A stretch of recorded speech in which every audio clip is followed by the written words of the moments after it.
I'm Madeline Reed, 29 years old, a product analyst in Chicago. It sounds fine on paper, but for years, I've always been the invisible child next to my golden sister Chloe.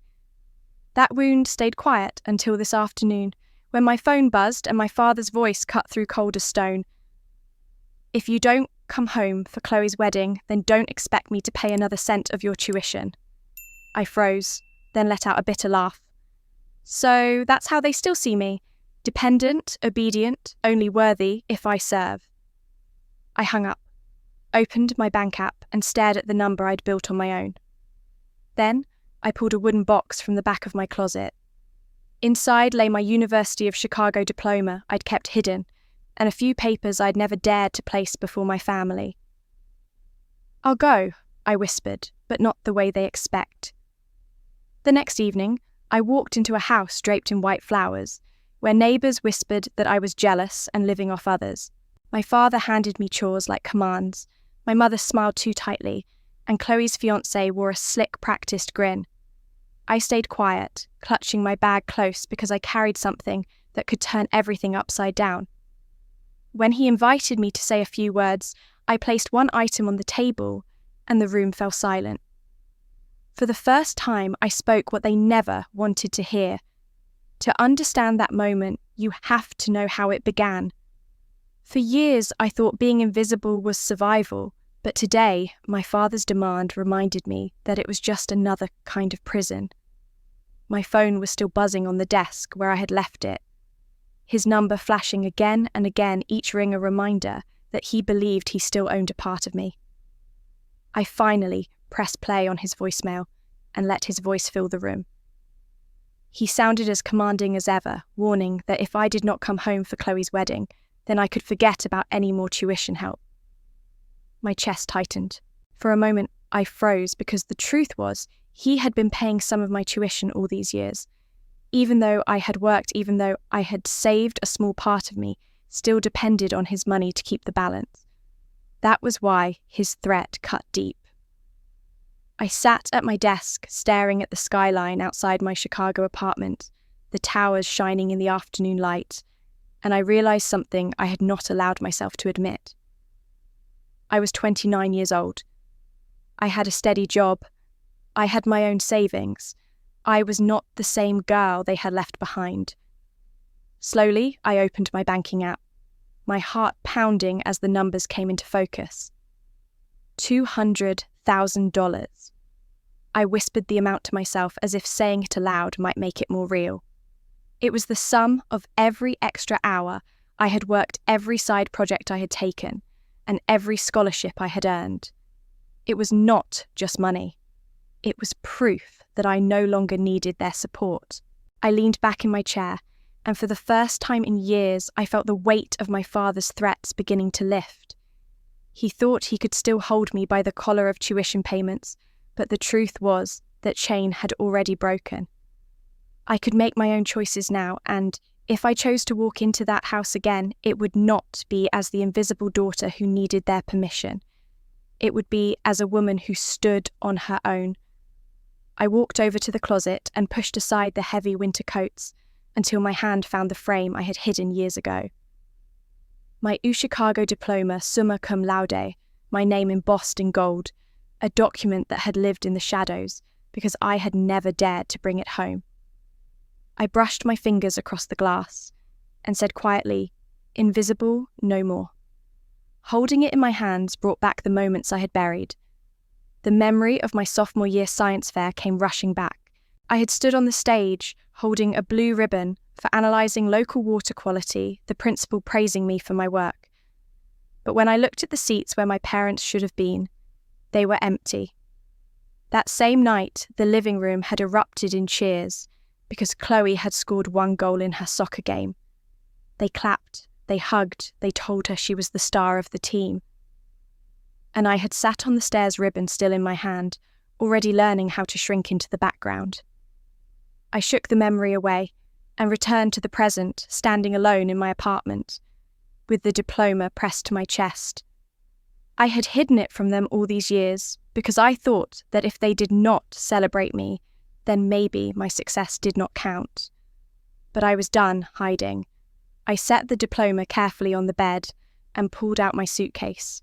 My hands moved with a calm that surprised me as I folded clothes and tucked them inside, layering the diploma between them, as though it were a secret I was finally ready to reveal. My laptop screen glowed as I booked a first-class ticket back home. For the first time, it was not about asking for their approval or begging for their recognition. It was about showing them that the daughter they thought was invisible had built a life stronger than they ever imagined. I zipped the suitcase shut and stood at the window once more, looking out across the wide lake shimmering in the distance. My father thought he could control me with tuition. He thought he could force me to stand in Chloe's shadow again. But the truth was that part of me was already gone. If they wanted me at the wedding, they would see me on my terms. That night, I placed my phone face down on the desk, silencing the steady stream of calls and messages. For once, the silence felt like freedom. I poured myself a glass of water, sat back, and let my mind rest on the decision I had just made. Tomorrow, I would fly home. Not as the quiet girl they ignored, but as the woman who would no longer let them write my story. The plane ride was a blur, the soft hum of engines giving me time to steady my thoughts. When I stepped out of the cab and looked at the house I had left years ago, I hardly recognised it. White flowers spilled over the porch railings, satin ribbons trailed in the wind, and the smell of fresh paint mixed with the sweetness of roses. It looked less like a family home and more like a set for a glossy magazine spread. My chest tightened. This was not my home anymore. This was Chloe's stage. The front door opened before I reached it. My mother stood there with hair dyed a honeyed shade, not a strand out of place. She smiled as if someone had told her to. Her arms circled me for a moment, then let go too soon. "Madeline, finally," she said, already glancing past me to the driveway. "It's good you came. Chloe has been under such pressure. She needs us all." I wanted to ask if she had wondered how the flight had gone if I had eaten, but I knew better than to wait for those questions. Inside the house was transformed. Every surface carried a stack of programs, gift bags or candle holders waiting to be arranged. The walls smelled faintly of vanilla candles, but underneath I caught the dust of memories I could never quite shake.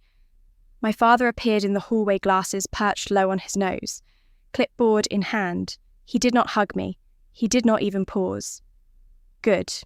You're here.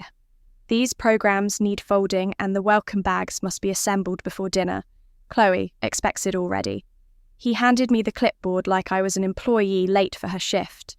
My jaw clenched, but I said nothing. I had promised myself I would not shrink this time, and silence could be its own kind of resistance. The sound of laughter drifted in from the porch. Neighbours had arrived with gifts wrapped in silver paper and bows. They burst into praise the moment Chloe floated down the staircase in a pale dress that was probably meant for a rehearsal photo shoot. "Look at you, Chloe.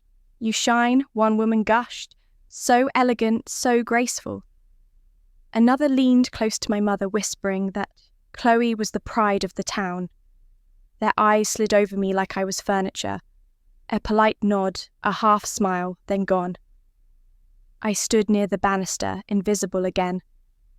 Chloe raised her hand to wave, basking in their admiration, and I realised I had been holding my breath. By dinner time, the dining room table gleamed with crystal glasses and china that had not seen daylight in years. Evan arrived carrying a bottle of wine and a smile that stretched too wide. He kissed Chloe's cheek, shook my father's hand, and took his seat as if he had always belonged there. He launched into a story about an investment in some new technology, his words filled with promises of easy wealth. My father leaned forward, hanging on every phrase. My mother's eyes shone as if she were watching a miracle unfold. Chloe's hand rested proudly on his arm. I listened closely. His talk was smooth, but shallow, strung together with words that carried no weight. I asked one question, quiet but sharp.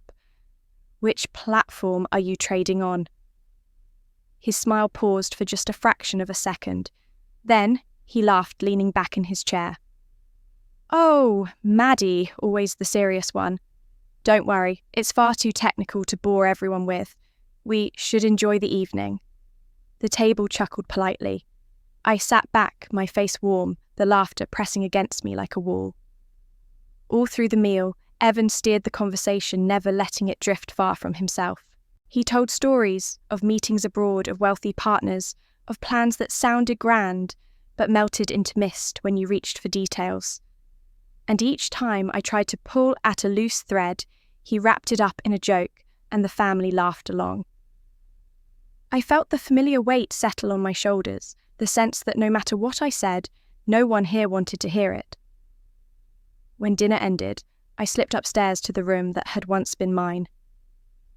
The air smelled of lavender sachets my mother had tucked in drawers as if she wanted even my memories to be staged. I sat on the bed, opened my suitcase, and touched the edge of my diploma hidden among folded clothes. My father's orders, my mother's cold welcome, the neighbours' praise of Chloe and Evan's smooth dismissal, all crowded my mind at once. For a moment, disappointment pressed hard against my chest. It would have been so easy to fall back into silence, to let their voices define me again, but I pressed my palm to the glass of the diploma and whispered, "Not this time." They still did not see me. They did not want to. But I was here, and I would not let them erase me again. That promise stayed with me through the night as I sat at the small desk in the room that no longer felt like mine, pulling files together on my laptop. I searched through company listings, scanned articles, and checked professional profiles. But the more I looked, the more I saw gaps. Evan's story did not line up. His claimed partners did not exist. His work history was full of holes, and even his photo looked as though it had been recycled under different names. I printed the pages and stacked them neatly in a folder. For once, I had something solid in my hands. The next morning, I drove to the small police station on Main Street, my folder pressed against my chest. The front office smelled of coffee and floor cleaner. I explained to the officer behind the glass that my sister's fiancé was not who he said he was, that he had used different names, and that I had evidence to show it. He listened politely, nodding here and there, but when I finished, he only said, "This is outside our scope. Unless someone local files a direct fraud complaint, our hands are tied." I pushed the folder closer, my voice firm. "He's about to marry into this town. My family is sinking their money into his schemes." The officer sighed. "I understand. But unless a victim here comes forward with a signed contract or a financial loss, we can prove there's nothing we can do. This belongs in federal jurisdiction." I walked out into the bright morning air, the words ringing in my ears. Nothing we can do. I sat in the car with the folder on my lap and dialed the FBI fraud hotline. My voice shook at first, but I steadied it as I explained what I knew. The agent on the other end listened more carefully than the local officer had asked me to spell the aliases and noted the patterns. Then she said, "We'll log this tip, but to move forward, we'll need victims willing to testify. Do you have anyone like that?" My throat went dry. "Not yet," I admitted. "Then start there," she told me gently.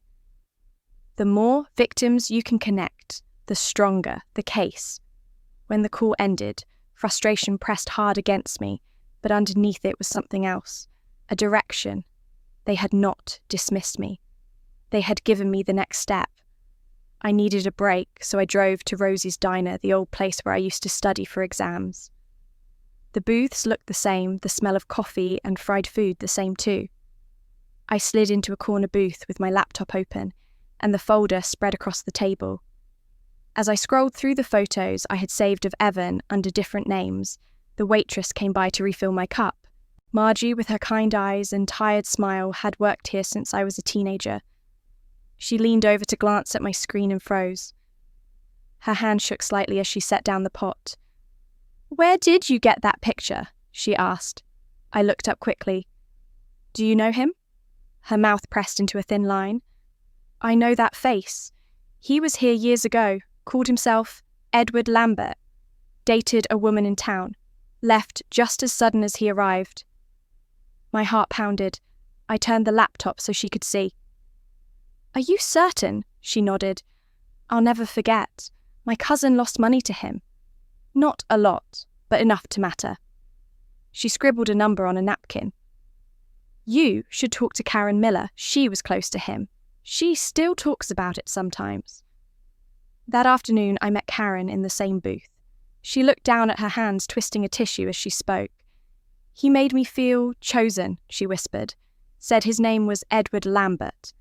We were engaged. 3 days before the wedding, he vanished with $60,000 from my accounts and my mother's ring.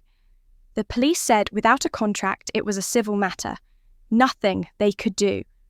Her voice cracked. I felt so stupid. She slid a folder across the table. Inside were photographs of the two of them together, copies of bank transfers and police reports that had led nowhere. My hand shook as I turned the pages. This was exactly what I needed. This was the voice of a victim, the testimony the FBI had asked for. I reached across the table and touched her hand lightly. "You are not stupid. He is a predator, and I promise you I will not let him do this again." When I left the diner that evening, the sky had turned soft with fading light. The folder in my bag felt heavier now, not just with paper, but with proof. The frustration of closed doors at the police station still lingered, but it was joined by something stronger. I was not alone anymore. There were others who had seen the same man suffered the same loss, and their voices would matter. As I walked to my car, I whispered to myself, "You can't erase this." The words stayed with me through the drive back to the house. Karen's folder sat on the seat beside me, heavy with proof, but my mind kept circling the same thought. If Evan had tricked other women, what was he planning to do with my family? By the time I pulled into the driveway, the house was quiet, the porch still glowing with the fake perfection of draped ribbons and wilting roses. Chloe's voice floated faintly from upstairs, bright and careless on the phone. My mother hummed in the kitchen. My father's study door was half closed, a sliver of yellow light cutting into the hallway.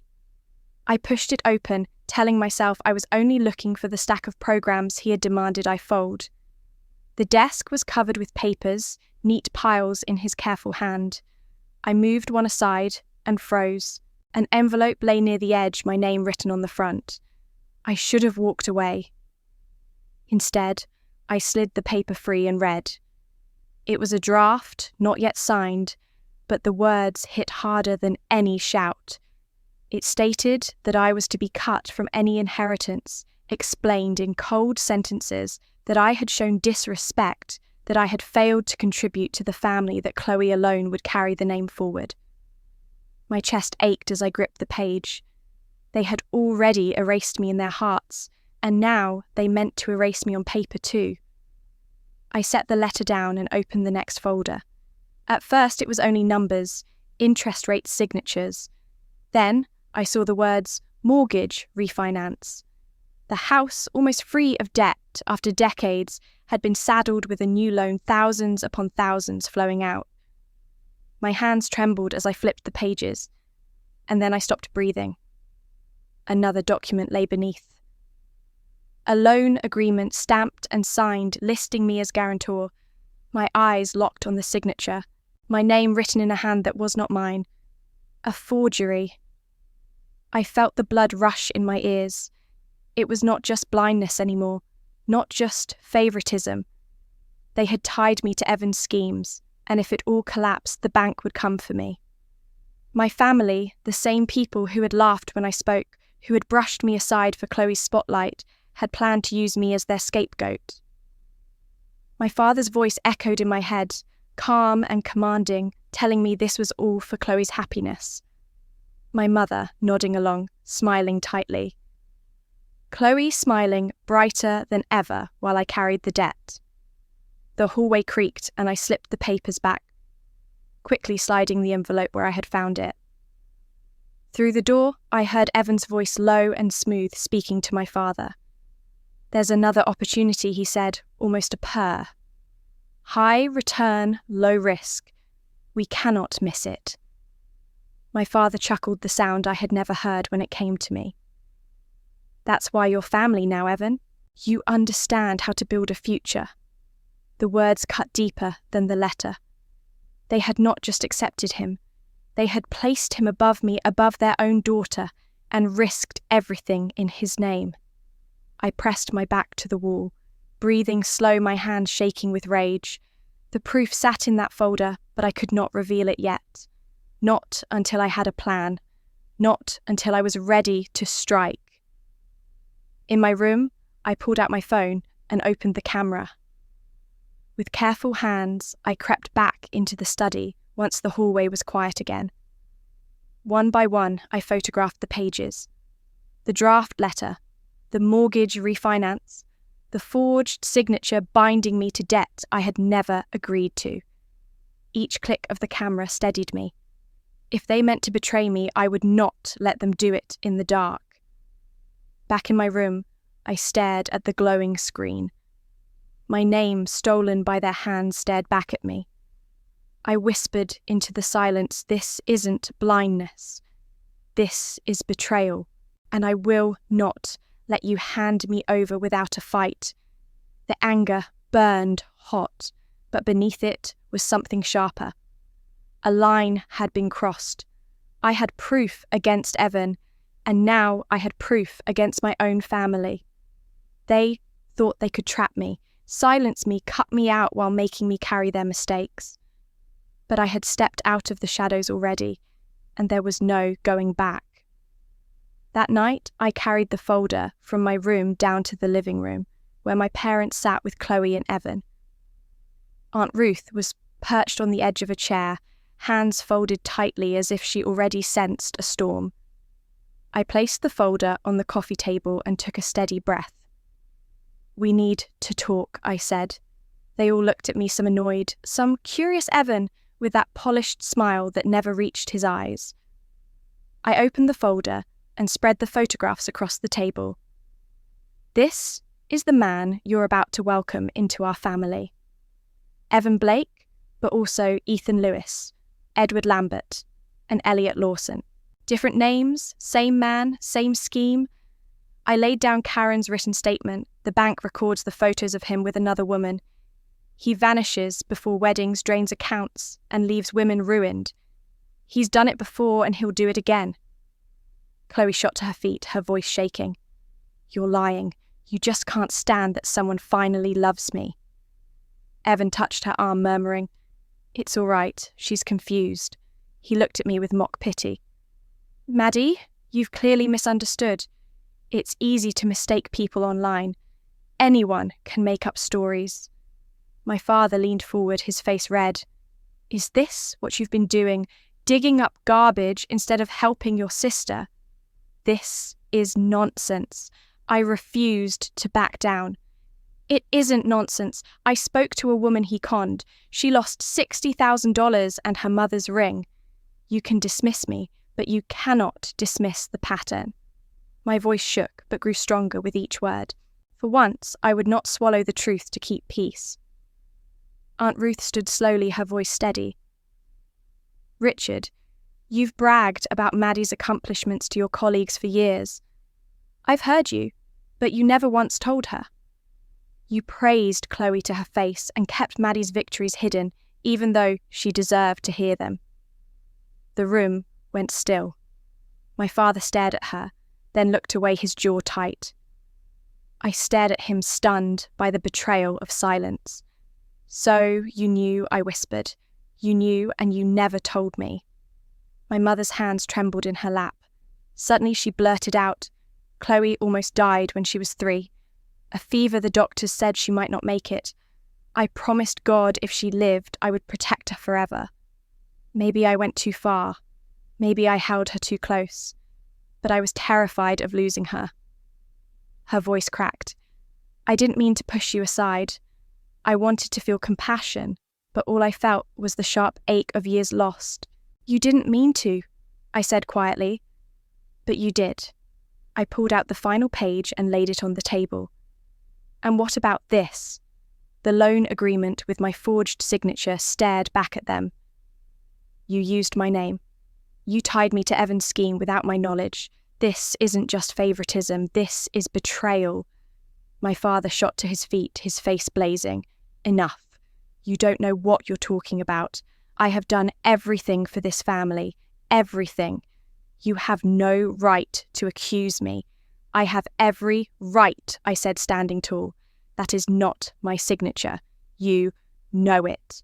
I know it. His voice thundered through the room. Get out. If you can't support your sister, then get out of this house. The silence that followed was thick and heavy. Chloe's eyes brimmed with tears, but they were for Evan, not for me. My mother pressed her hand to her mouth, pale and shaken. Evan's smile flickered, but quickly returned. Aunt Ruth's gaze met mine, steady and proud, as if to say, you did what needed to be done. I gathered the papers, calmly sliding them back into the folder. My voice was steady, though my heart pounded. You don't have to believe me, but the truth will not disappear just because you turn your heads.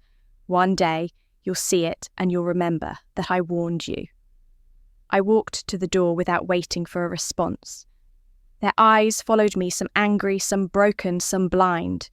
I kept my back straight, refusing to shrink as I had so many times before. The door closed behind me with a weight that felt final. My heart hurt, but my dignity was intact. I spent that night away from the house, parked in the corner of a quiet lot, with the folder of evidence resting on the seat beside me. I stared at the papers under the glow of the street lamp, replaying every word from the confrontation in the living room. My father's rage, my mother's trembling hands, Chloe's tears, Evan's smug smile. I whispered to myself, truth does not vanish just because people refuse to see it. I believed that, but I also knew they were already working to erase me again. The next morning, my cousin called, her voice low with unease. Maddie, I think you should know. Your dad sent an email to the family list last night. My stomach tightened as she read it to me. Do not listen to Maddie. She is jealous, trying to disrupt Chloe's wedding. Trust Evan. He is building a future for us all. My cousin hesitated. People are siding with him. They think you're bitter.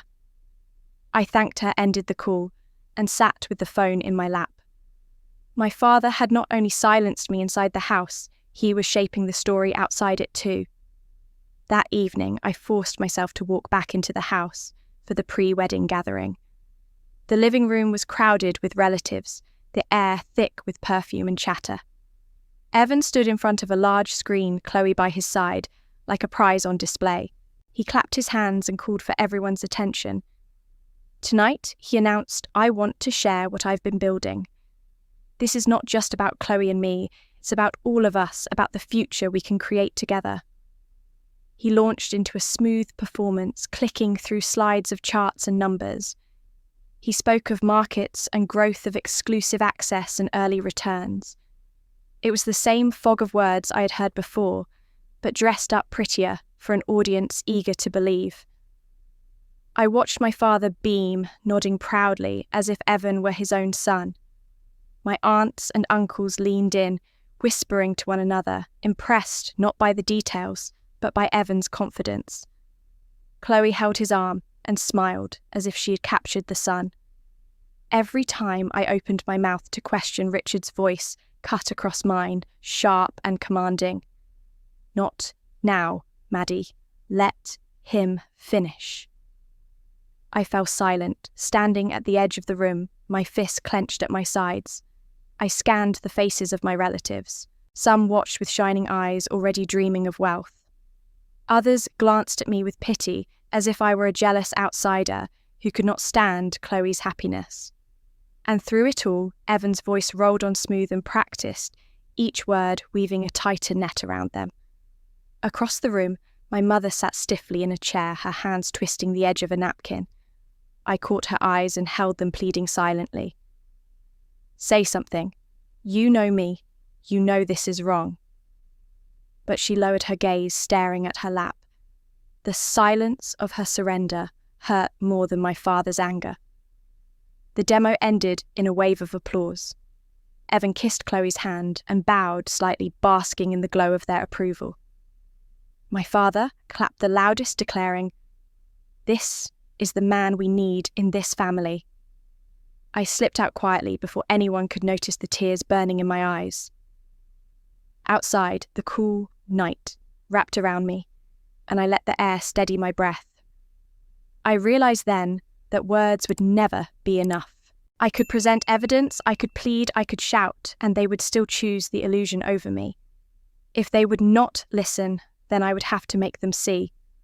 That thought carried me into the rehearsal dinner the next evening. The room was warm with candlelight and chatter. Relatives crowded around tables draped in white glasses, raised to toast Chloe and Evan. I walked in alone, clutching my bag close, and felt the whispers begin.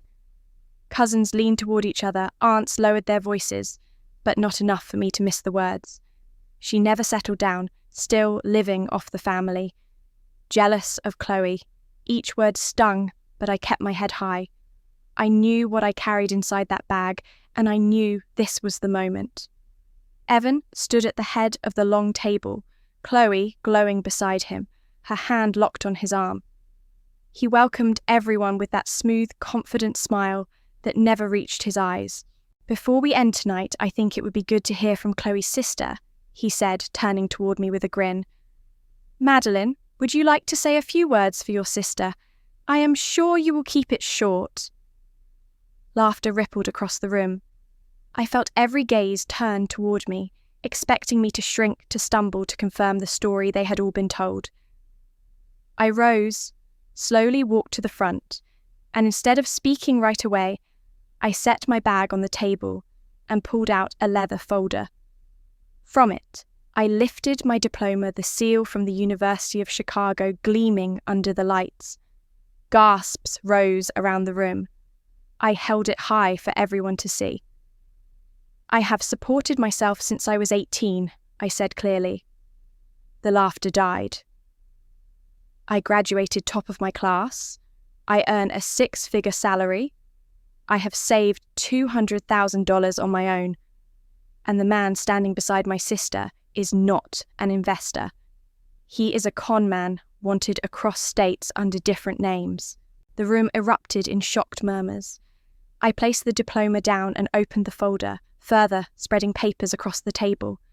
Photographs of Evan under different names, bank records, police reports, Karen's written statement. This is him as Ethan Lewis. This is him as Edward Lambert. Each time the same pattern. He meets a woman, wins her trust, drains her accounts, and vanishes before the wedding. I slid Karen's statement forward. She lost $60,000 and her mother's heirloom ring. And now he is doing the same to Chloe, to all of you. The crowd pressed forward, voices overlapping in confusion. My father barked at me to stop, his face red, but his voice cracked with something I had not heard before: desperation. Chloe clung to Evan's arm, her face, pale eyes darting between the photos and the man she loved. "It is lies." Evan snapped, his voice sharp for the first time. He forced a smile, but it faltered as the evidence spread across the table. "These are fabrications, common names. People make mistakes all the time." He tried to laugh, but it rang hollow. I looked straight at him. Then explained the aliases. Explain the women left with nothing. Explain why your so-called business cannot be found in any registry. His mouth opened, but no words came. The silence around him grew heavier than the noise. For the first time, the relatives were not looking at me with pity. They were staring at him, at Chloe, at my father, their perfect image cracking before their eyes. My mother sat, frozen hands clutched to her chest, eyes wide with fear. Aunt Ruth's gaze met mine, steady and proud. I gathered the papers calmly, my voice steady. "You can believe what you want, but the truth is here. It will not disappear." I slipped the diploma back into my bag, lifted it onto my shoulder, and turned toward the door. Behind me, the room stayed frozen in shock. The family humiliated in public, Evan stripped of his perfect mask. I walked out into the night air, my heart pounding, but for the first time I felt the balance shift. They had seen. Whether they admitted it or not, they had seen. I carried that thought with me back to Chicago, clinging to it like a shield. For a few days, the world felt strangely quiet. My apartment was filled with morning light, my diploma finally hanging on the wall where I could see it every time I passed by. I made coffee. I walked to work. I sat at my desk with the city spread out below me. For the first time in years, I allowed myself to believe the worst was behind me. Then, on a grey morning, just days before the wedding, my phone would not stop buzzing. At first, I ignored it, thinking it was more chatter, from relatives, more accusations, more poison. But when the buzzing grew into a steady hum of missed calls, I finally turned it over. 17 missed calls, 23 texts, 5 voicemails, all from home. My stomach sank. I pressed play on the first voicemail. It was my father. His voice, usually so sharp, so commanding, cracked in a way I had never heard. "He's gone. Maddie, he's gone. The accounts are empty." His words came in gasps, disbelief turning to fear. I pressed play on the second. My mother's voice trembled through the speaker. "Even my retirement fund. Even that, Maddie." The police said, without a contract, there's little they can do. "Please, Maddie, we need you. Please." She paused, then whispered Maddie. My breath caught. She had not called me that since I was 10 years old. The third message was Chloe's. She was sobbing, her words tumbling over each other. "You were right. I did not listen. Please, help me. Please." I set the phone down and stared at it as the messages played on a chorus of voices that had never listened now, begging me to come back. My coffee sat cold beside me as the silence of my apartment pressed close. I should have felt only satisfaction. I had warned them, I had laid out the truth, but instead I felt the weight of their ruin pressing on me heavier than I wanted to admit. They only saw me when disaster struck, not when I achieved, not when I begged them to hear me, only now when everything was gone. The phone rang again, this time a number I did not recognize. I answered, and a steady voice introduced himself as an agent with the FBI. He explained they had received multiple complaints about Evan Blake, also known as Ethan Lewis, and Edward Lambert. A federal case was being opened, he said, and they needed all the evidence I had. Karen's statement, Margie's recognition, the photos of the aliases, the forged documents from my father's study. My name was already listed as a point of contact. For the first time, someone in authority saw what I had seen. For the first time, I was not dismissed as jealous or bitter. I agreed to provide everything, and when I hung up, I realized my hands were shaking, not with fear, but with relief. I sat at my desk staring at the stack of papers, my laptop glowing, with half-written notes, my phone still buzzing with new messages. My father's furious pride had collapsed into panic. My mother's silence had broken into desperate pleas. My sister's arrogance had fallen into sobs. And now they wanted me back, not as a daughter, not as a sister, but as the one person who could possibly help them crawl out of the hole they had dug. I thought of Vivian, my mentor, and her words came back to me. Boundaries are not walls, they are doors you control. I pressed my forehead against the cool glass of the window and whispered, "This time I choose the terms." I opened my laptop and began building the evidence package. Every photograph, every document, every testimony neatly scanned and labelled. This time nothing would vanish in a drawer. Nothing would be hidden behind winter coats.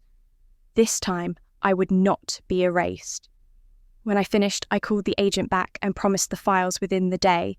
His calm reply steadied me. "You have done the right thing," he said, and for the first time in a long time, I believed it. That evening, I pulled out a small suitcase.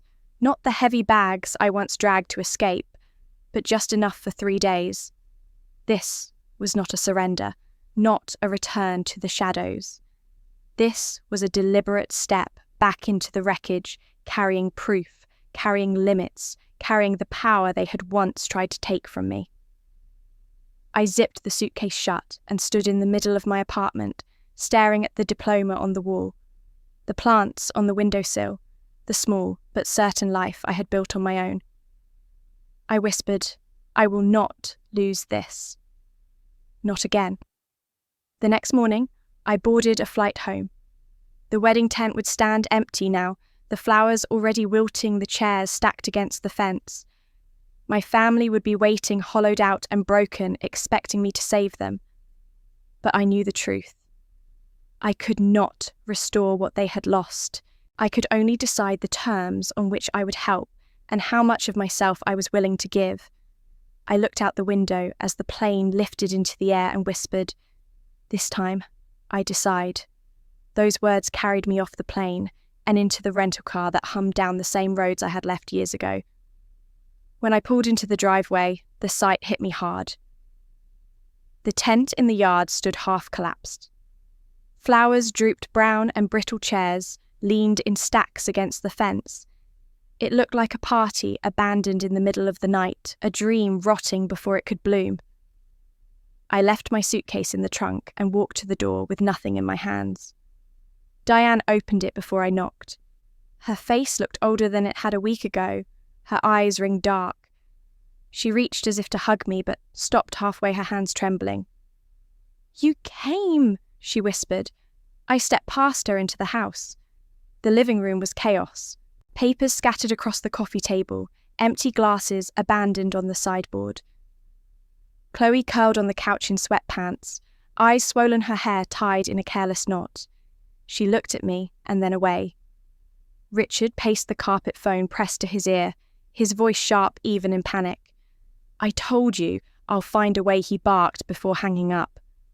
When he saw me, he straightened, trying to recover authority. "Good. You're here. We need to discuss how you're going to help." His tone was not a request. It was the same command that had shaped my childhood. But I was not that girl anymore. I set my bag down by the chair and faced them. "I will help, but only on my terms. I will work with the FBI and with lawyers. I will not give you cash. I will not cover your reputation. I will not rescue you from the shame you created." The room froze. Chloe let out a weak laugh that turned into a sob. "You are cruel," she said. My mother shook her head, her hands pressed to her mouth. Richard's face turned red. "You dare come into my house after everything and talk to me this way?" "Yes," I said, "because I am the only one who can walk you through what happens next. And it will not be done your way. It will be done the right way." I pulled my phone from my pocket and called the agent who had asked for my files. I put the call on speaker. His calm voice filled the room as he confirmed that a federal case had been opened and that my evidence was being added to the record. He explained the process, the need for cooperation, the steps that would follow. When the call ended, I looked at my parents. "You heard him. This is bigger than us. You will not interfere. You will not hide. You will not lie. If you do, you will only make it worse." Richard threw up his hands. "You do not understand. This family has a name, a standing. People will talk. The Hendersons at the club, the board, the neighbours. If we admit this, if we let it go public, it will destroy us." His voice rose, clinging to the only thing he still thought he could control. I met his eyes. Reputation does not pay debt. Denial does not stop fraud. The truth will stand whether you parade it or not. His mouth opened, but no words came. For the first time, I saw the cracks in his authority. Diane stepped closer, her voice soft, almost pleading. "I only want peace. I only want my daughters safe." I turned toward her. Peace without accountability is just silence. And I will not live in silence anymore. She looked down, tears slipping across her cheeks. Chloe pulled a blanket over her face, muttering, "You only think of yourself." Her words had no force, just the tired edge of someone who had lost too much to fight. I stood in the centre of the room, steady. Here are the terms. I will stay for 3 days. I will help you organise the legal side of this. After that, you will stand on your own. I will not replace the money you lost. I will not shield you from the truth. Those are my terms. Silence stretched heavy around us. No one argued, no one dared. I picked up my bag and placed it on the chair, not in the corner, like a child hiding, but in plain view. I looked at each of them in turn, my father's stiff posture, my mother's trembling hands, my sister's red eyes. For the first time in this house, I held the power to decide how much I gave and how much I withheld.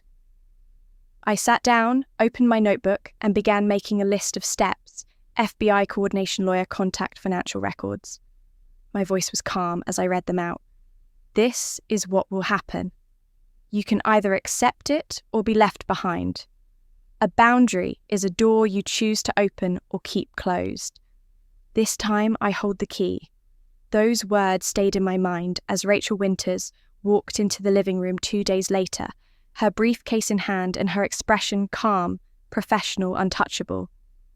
She shook hands with my parents while they stumbled over polite greetings, their voices brittle from exhaustion.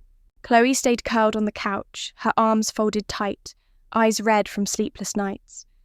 I sat in the armchair opposite the fireplace, my bag on the floor beside me. For once, I was not waiting for permission to speak. I was waiting for them to listen. Rachel spread papers across the coffee table, explaining the process in her even tone. She would handle the second mortgage directly with the bank. She would consolidate the credit card debt. She would negotiate with creditors. No funds would pass through family hands. Everything will be managed by me and reported to Madeline, she said. That is the agreement. My father bristled, his shoulders stiff. You mean I will not be able to oversee the accounts myself? Rachel's reply was firm. That is correct. He opened his mouth to argue, but I cut him off. This is how it will be done, Dad. You will not touch the money again. He glared at me, but he did not speak. When Rachel finished, I took a separate folder from my bag and placed it on the table. The air in the room seemed to shift. There is one more document, I said. Not about debt, about truth. I slid 3 copies forward. The top page carried a single paragraph in plain language. It stated that Richard, Diane, and Chloe Reed acknowledged years of favoritism toward Chloe and neglect toward me. It was not for a court, not for the FBI, not for creditors. It was for me. If you want my help, I said you sign this too. My mother gasped softly, her hand flying to her mouth.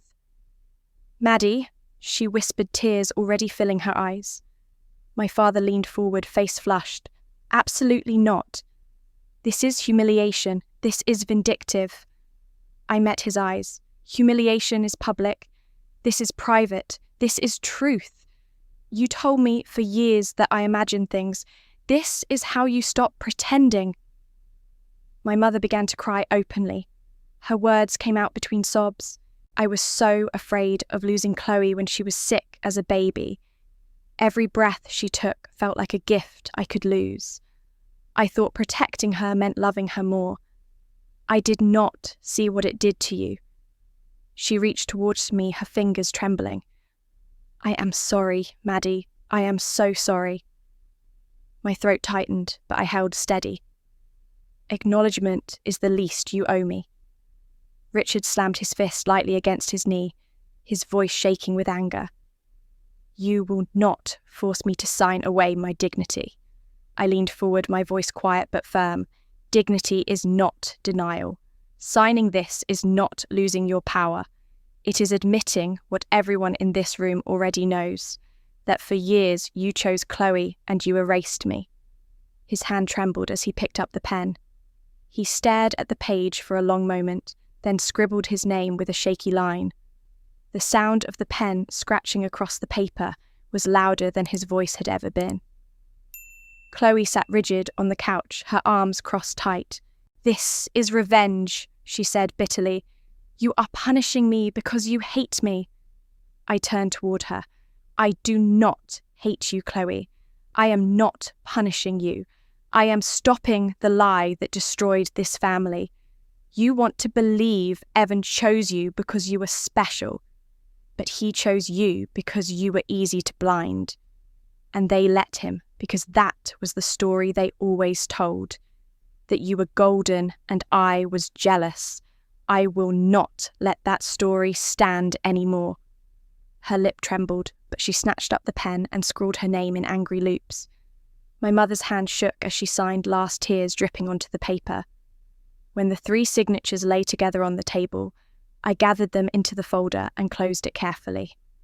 Rachel cleared her throat and confirmed that the financial documents would be filed in the morning.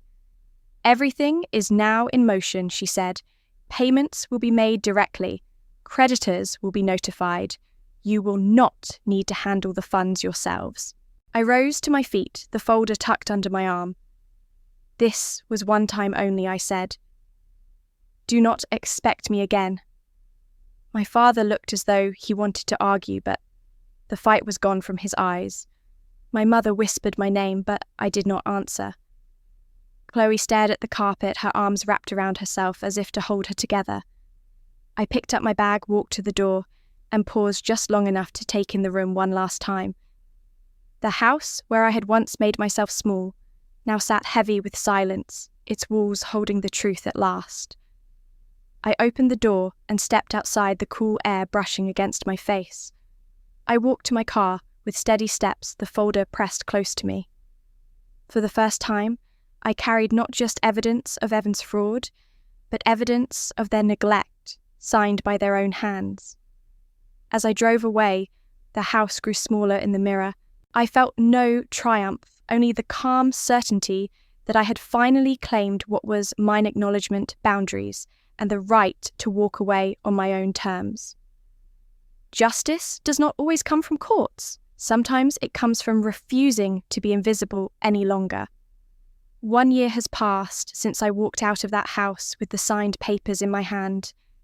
I live in a different place now, a small bungalow with wide windows and a quiet yard, where the mornings feel steady and mine. The first thing I did after moving in was hang my diploma on the wall of my office. For years, it had been hidden in a closet behind coats, as if my success was something to be ashamed of. Now it hangs in the centre of the room, where sunlight touches it every morning. Each time I see it, I remember that I no longer hide what I have earned. My days have filled with work that matters. Twice a week, I teach financial basics at the community centre. I sit in a circle with young women who remind me of myself, eyes sharp but carrying doubt, and I walk them through the numbers. How to track what comes in and what goes out. How to recognise a deal that smells too good to be true. How to set a small goal and stick with it. I watch their faces as they realise that money is not magic. It is something they can understand and control. I feel a kind of pride I never felt at home, because here my effort is noticed and my voice is heard. I also mentor 3 students more closely. Layla, quiet but determined, who is the first in her family to apply to college. Tanya, fiery and restless, who caught a pyramid scheme trying to trap her mother and stood her ground. And Sasha, soft-spoken but brilliant, who told me you saw me when no one else did. That changed everything. I carry her words with me. I realise that every time I sit with them, I am giving what I once needed most: someone to notice, someone to believe. My mentor Vivian came to one of my classes recently, sitting in the back with a smile that never faded. When we spoke afterwards, she told me she was proud not just of what I had built, but of how I had built it. I think of her voice on the phone during the worst days, reminding me that boundaries are doors. She was right. Those doors have led me here. Dr. Chen, my therapist, wrote me a note after a full year of sessions, stating that I had learned to root my value in myself rather than in the approval I once chased. I read that line twice then, 3 times, and realised it was true. I started something new this year, a scholarship I named the Visibility Award. It is for students whose achievements were overlooked, who worked hard in silence. I funded it with part of my savings, and when the first thank you emails came in, I sat at my desk and let the tears fall. One student wrote, "I thought no one noticed me." Then I read your application, and I felt seen. Another wrote, "This gives me hope that my work matters." I read those words and thought of myself at 15, holding a blue ribbon in an empty auditorium. I wished someone had said the same to me. Now I can be that voice for others. Aunt Ruth still sends me small updates about the family. My father and mother are managing with Rachel's oversight, though pride makes it hard for him to admit he needs her guidance. Chloe works part-time at a local bank, something small but steady, and she goes to therapy twice a month. She has not spoken to me directly, and she has never apologised, but she has also stopped blaming me. That, in itself, is progress. When I read Ruth's messages, I feel no anger anymore, only distance, like hearing about neighbours, rather than kin. Most evenings, I end the day in my garden. I planted tomatoes, peppers, herbs and roses along the fence. At first, I was afraid I would kill them, that I did not have the patience to care for living things, but week after week, I watered, weeded and pruned, and now the plants stand strong. I touch the leaves, breathe in the scent of basil, and realise that this growth mirrors my own. It took cutting back what was broken. It took tending to what was fragile. It took patience to see new life rise where old roots had withered. The garden does not ask me to prove myself. It simply grows when I care for it. Sometimes I sit outside, as twilight settles the sky, fading from gold to soft blue, and I think about everything that has changed. I am not invisible anymore. I am not waiting for applause that will never come. I am not begging to be chosen over someone else. I am steady. I am enough. Worth does not come from those who refuse to see it. Worth grows when you claim it, protect it, and let it bloom. I see myself now, and that is enough. The thought carried me into the evening, where the last light of the day stretched across the garden. I sat at my desk finishing some notes for my next class, when my phone buzzed, the screen lit with my parents' number. For a moment, my breath caught the way it always did when their voices reached across the years. My hand hovered above the phone, but I did not pick it up. I watched it vibrate on the table, the sound filling the room, the old pull of duty tugging at me. I let it ring until it fell silent. Then it rang again, and again I let it pass. When the buzzing stopped, the screen told me I had one new voicemail. I did not press play. I turned the phone face down and looked out the window instead. The choice was mine now, and silence was the answer I chose. A few minutes later, another message appeared. This time, it was from Aunt Ruth. Her words were simple. They're learning to take responsibility. It's slow, but it's something. I smiled faintly at the screen, not in triumph, not in bitterness, but in quiet recognition. Maybe they were learning, maybe not. Either way, it was no longer my burden. Ruth's update was enough. I set the phone aside, feeling no need to reply. I stood and walked through the house, my eyes falling on the diploma that hung proudly on the wall. 1 year ago, it had been hidden away, as though its presence was too bold, too proud, too much for a family that never wanted to see me. Now, it hung in the open sunlight, catching the gold lettering each morning, a reminder that my worth did not come from them. It came from me, and it always had. I thought back to all the years I had waited for recognition that never came. The blue ribbon from the science fair left unseen. The acceptance letter to the University of Chicago met with frowns instead of joy. the moments where my accomplishments were measured against Chloe's smallest gestures and always found lacking. For years, I believed I had to work harder, shine brighter in hopes that one day they would finally see. Now, I know the truth. Worth does not need permission.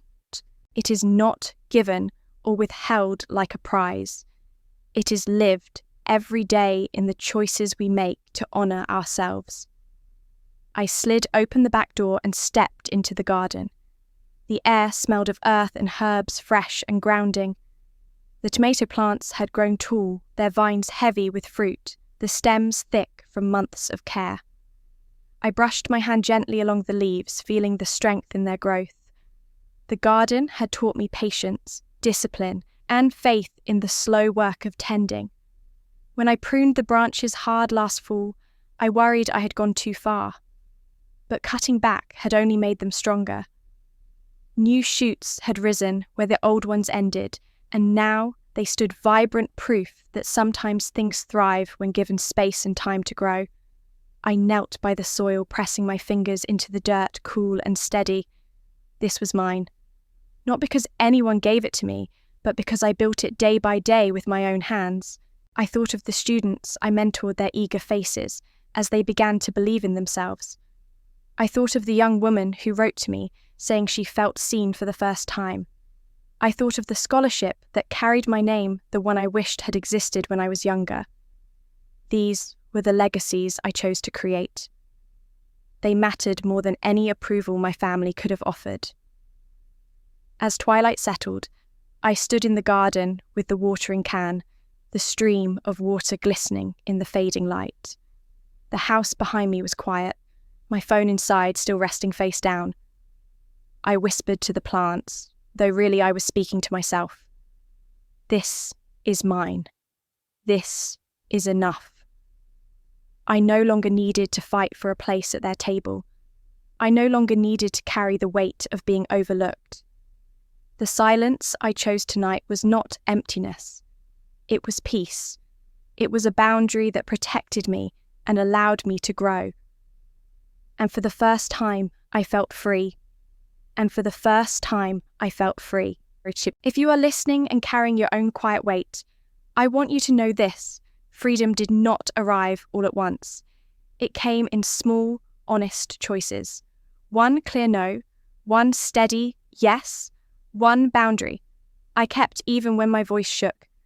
Pain does not mean you failed. It only means you are human and you have lived.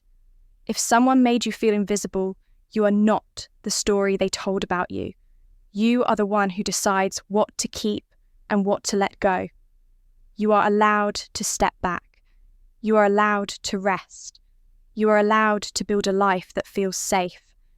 When the hurt feels close, try simple things that many people use today to heal. Speak to a counsellor or a trusted therapist, even for a few sessions, and let your thoughts have a home. Keep a small notebook and write one page each morning about what you feel and what you need. Take a quiet walk after dinner and notice your breath settling. If you pray, pray. If you meditate, sit for a few minutes and follow your breath in and out. Plant something, even a small herb on a windowsill, and let care grow in your hands. Learn about money in a slow and steady way at a community class, a library workshop, or with a friend who explains things with patience. Join a support group at a community centre or a church, and remember that healing moves faster when we are not alone. If the nights feel heavy, call a hotline or reach out to one person who will answer. Choose people who treat your feelings with care. Choose one habit that makes you feel strong and repeat it until it belongs to you. If family is complicated, you can make a new shape for that word. Family can be the neighbour who checks on you, the friend who remembers your appointment, the teacher who believes in you, the group that saves you a seat.